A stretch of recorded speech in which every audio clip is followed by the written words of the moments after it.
Bird-eyed in the sky, thou can sing twice as high. Demeter, Meriuto, a special's rainbow. We learn from all of them. Authors to know, singing so, a special's rainbow. We can draw anything, jump and run, get in the sun, a special's rainbow, a special's rainbow. Littlest worm I ever saw was stuck inside my soda straw. Oh my gosh, you're right there. You just caught me singing one of my favorite songs. And it just so happens it's going to be a song that you learned today. So during Specials Rainbow, there's a Specials Rainbow Music Edition Garden Party. And you will find that video right here in this folder. So when we are all done with our Specials Rainbow, whenever you're ready to learn music, just go to that video and there's a very special lesson for you there. To get ready for that lesson, I want you to echo me. And I want you to keep a steady beat right in your hand or on your lap. And listen to what I say and say it back. Garden. Oops, I messed up. Garden. Oh, guys, this is really hard. Garden, garden, sunflower, dirt. There we go.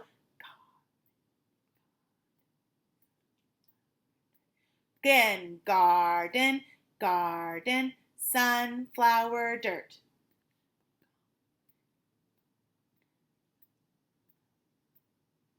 Little worm, amaryllis, dirt.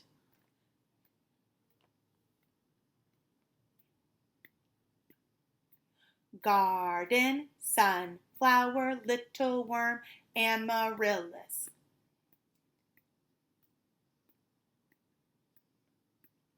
Good. Now we're going to use those words to make our own composition, which is very exciting. And you'll see more of that in the Music Edition Garden Party Specials Rainbow video.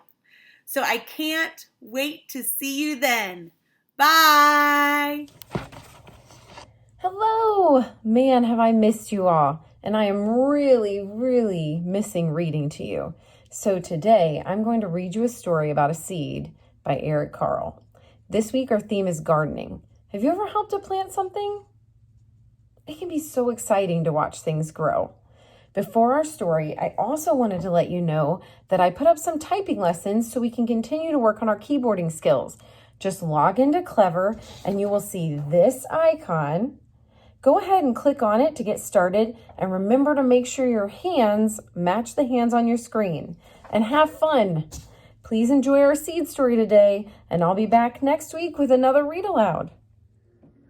The Tiny Seed by Eric Carle. It's autumn. A strong wind is blowing. It blows flower seeds high in the air and carries them far across the land. One of the seeds is tiny, smaller than any of the others. Will it be able to keep up with the others? And where are they all going?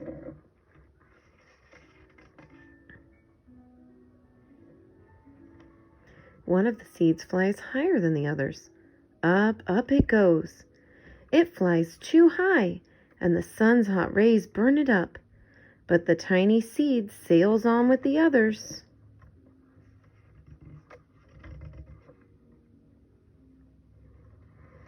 Another seed lands on a tall and icy mountain. The ice never melts, and the seed cannot grow. The rest of the seeds fly on, but the tiny seed does not go as fast as the others.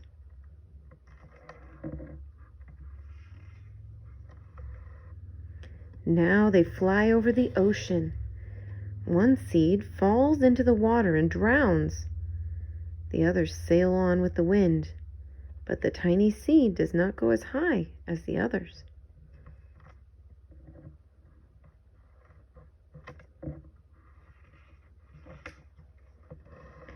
One seed drifts down onto the desert. It is hot and dry, and the seed cannot grow. Now the tiny seed is flying very low, but the wind pushes it on with the others.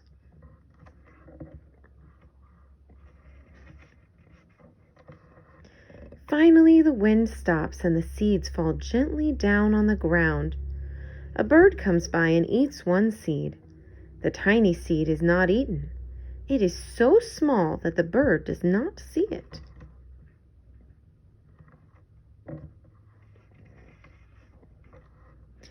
Now it is winter. After their long trip, the seeds settle down. They look just as if they are going to sleep in the earth. Snow falls and covers them like a soft white blanket. A hungry mouse that also lives in the ground eats a seed for his lunch. But the tiny seed lies very still, and the mouse does not see it. Now it is spring. After a few months, the snow has melted. It is really spring. Birds fly by, the sun shines, rain falls. The seeds grow so round and full they start to burst open a little. Now they are not seeds anymore. They are plants. First, they send roots down into the earth. Then their little stems and leaves begin to grow up toward the sun and air. There is another plant that grows much faster than the new little plants. It is a big fat weed, and it takes all the sunlight and the rain away from one of the small new plants. And that little plant dies. The tiny seed hasn't begun to grow yet. It will be too late. Hurry! But finally, it too starts to grow into a plant.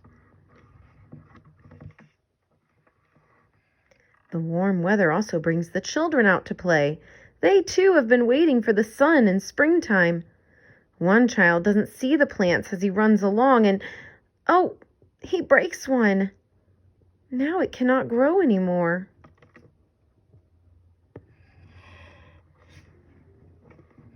The tiny plant that grew from the tiny seed is growing fast, but its neighbor grows even faster.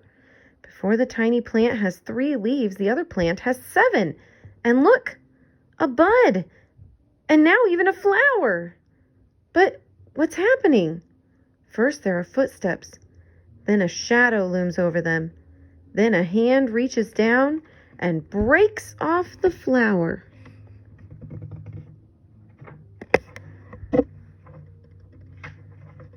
A boy has picked the flower to give to a friend.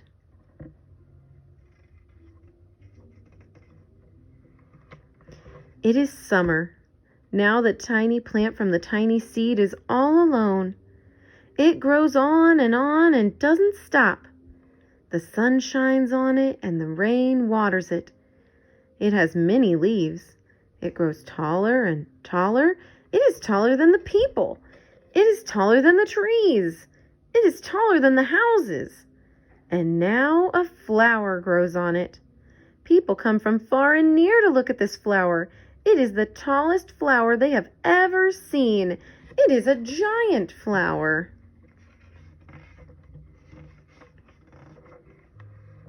All summer long, the birds and bees and butterflies come visiting.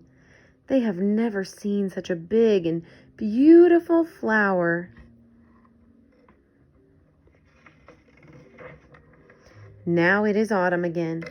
The days grow shorter, the nights grow cooler, and the wind carries yellow and red leaves past the flower.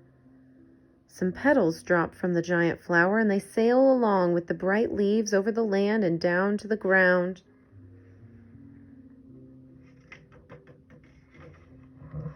The wind blows harder. The flower has lost almost all of its petals. It sways and bends away from the wind, but the wind grows stronger and shakes the flower. Once more, the wind shakes the flower, and this time the flower's seed pod opens. Out come many tiny seeds that quickly sail far away on the wind. The end. Hi. So for specials this week, we're talking about gardening and getting outside. So I wanted to take the time to talk about earthwork art, or it's also known as land art or nature art. And probably one of the most famous artists in that genre is Andy Goldsworthy. He's a British-born artist who's still living and creating today, so you can even see videos on YouTube of him creating. I'll share a couple links to add in case you want to. There's also some documentaries about his art. It's really fascinating to watch him create. He doesn't use any man-made adhesives, like when he's making glacier items or artworks from glaciers or pieces of ice. He'll actually just like melt it down with his hand and use that like water that's created to stick together. And then, as you can imagine, when the sun comes out and things change, so does that artwork. So a lot of his artworks, again, only last for a moment, or they might last longer, but they change. They only look a certain way for a moment. I very much enjoy his artwork and just the concept of taking all this time to create something that doesn't last forever. Because honestly, a lot of things don't last forever. And so if you go into it with that attitude, I find it kind of freeing. But we're going to take the same ideas, and I want you to try to create something of your own from natural materials that you can find. I'm gonna actually have to take my dogs out on a walk because my yard is not really exciting when it comes to natural things. We have mostly a big driveway and a lot of dandelions. So I'll be using some of those, but I wanna go and find some different things, maybe some sticks or some more interesting kind of leaves that I don't have. Even just a very simple maple leaf can be used. I mean, you can still tear with it, you can change it. I'm very much excited about going and finding things with my dogs, and hopefully you'll have fun finding things either around your yard or if you can take a family walk and then bring those items back, and then we'll create a composition that won't last forever, but it'll be really cool for the moment. Hi there. So you can see my dogs and you can see that I've collected a bunch of stuff to maybe start building a earthwork art. So the first thing I was starting to do is I'm actually sorting all of the things that I have by their type. Okay, so obviously the leaves that are the same I'm putting next to each other, but also similar color leaves, and kind of going through. As I was walking about my neighborhood, I was finding all kinds of different stuff. A lot of green leaves right now because that's the time of year, of course. You can see how earthwork art would be really cool in the fall with all the different colors. I found these leaves that were cool little ridges. They almost remind me of Pringles. And then I think this is actually a weed, but it has this running other color line in it. I'm not sure if you can see that in my video, but when I build something with it, I think I'm going to use those different colors, that little line, that lighter green that's running through, giving a different value in some way of changing. So I'm not just going to put leaves down and go, cool, artwork.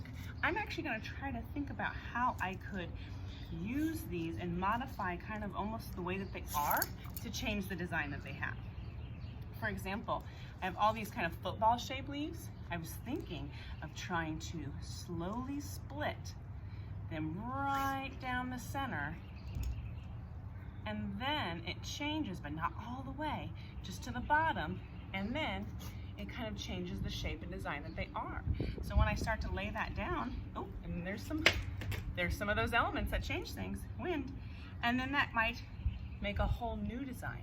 So like if I put a couple of these, you know, back to back in a spot where they make a new fan of leaves, that could be cool. Maybe taking these little, well, we always call them pinwheels, and arranging them in a neat design. So I'm gonna do some of those things, and then I'm gonna take the video around and show you the different compositions that I made. And then hopefully you're gonna have some fun making your own compositions out of natural found materials. Realizing that whatever you do, wherever you put it, it's just gonna probably blow away or wash off with the rain, but that's okay. If you have time and you want to, you can take a picture of your composition, send it to me, or just take a picture for yourself. That's what I'm gonna do with mine so that I can keep them forever even though they don't actually last forever. All right, so have fun creating.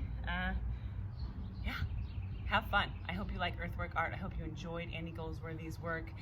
If you get into it, again, there's lots of documentaries and things on YouTube, fun stuff with earthwork art. It's very unique, and some of it's huge when you walk in it, and others are small, like what we're doing here. All right, have a good week. Okay, so here's a couple of the art pieces I'm working on. This one is that football shape leaf that I was talking about, split down the center and then kind of arranging in a radially symmetrical design. And then it's, creating a different little motif or composition. All right, so here's another piece I'm working on. This is using, and there it's gone. I had a picture of it, thank goodness, so you'll see the picture instead. And here it is before it blew away. A little zigzag and a little flower pattern. Okay, so this one I'm having fun with, making little stick men, out of actual sticks, and then adding heads from dandelions. And finally, here's my pup, Bruce, checking out an artwork, changing it forever. Have a great week. Good afternoon, kids. How you doing? I hope your family is well and you're well and you're all staying safe. So good health to all of you. This afternoon, what we're going to do is plant a tree. And a couple things you need to know before we do that is what type of tree you're planting. This is a flowering tree. You can get a flowering tree, a fruit tree like an apple tree or a cherry tree, it'll tell you, or a shade tree, which grow to be pretty big. Now, what I want my son to do is to slowly scan up and show the difference between a flowering tree and a shade tree. We're planting this right in my backyard. This is a sycamore tree, and this one over here is a walnut. And what we're planting today is an eastern redbud. Now, an eastern redbud, since it's a flowering tree, it doesn't grow as tall as a shade tree. Shade trees can get up to 75 feet tall or taller. This one only gets up to 20 feet tall.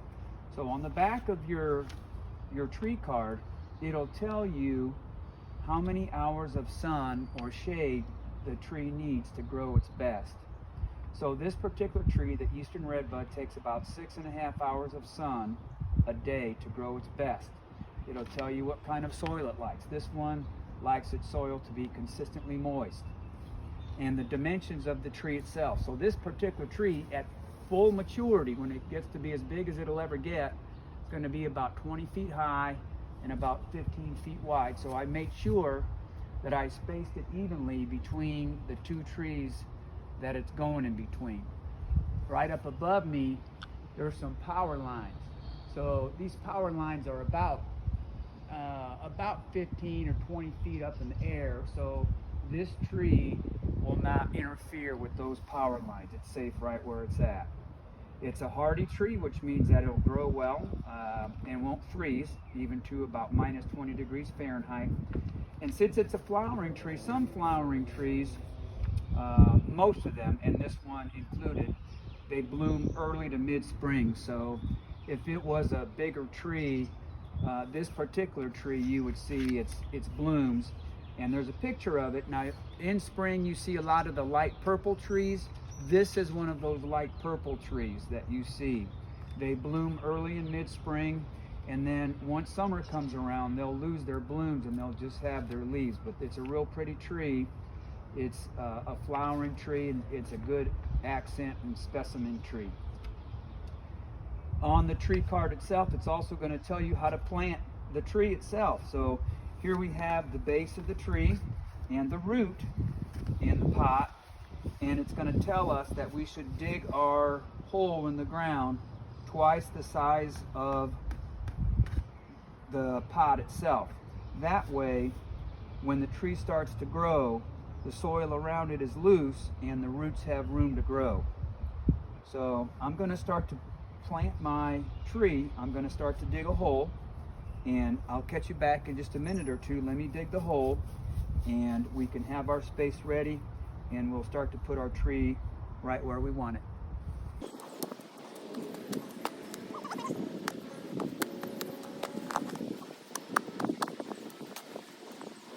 Good. All right, we're back. It took us about 5 minutes to dig this hole. So if you want to take a look over here, where I dug, I came across a lot of roots. Now, there were several trees back here at one time. So a lot of those roots are still well under the ground, and some of them I had to chop up, but this is a good spot for it. You see that the soil is nice and moist, and that's exactly what you want to do when you plant a tree, is make sure the soil is moist and keep it moist, because new trees need a lot of water. They need a lot of water. So here's our hole for our tree. It's a little bit deeper than what we see over here. What I'm going to do now is I'm going to get this big root ball out of this pot. Now what we want to do is keep the root intact as much as we can. We don't want to break the root apart, but we can kind of bang on that a little bit because we want to keep it all together. Loosen it up some. Okay, here it comes. Look at that. I'm going to pour all that good stuff in the hole. I even see an earthworm in there. That means it's nice rich soil.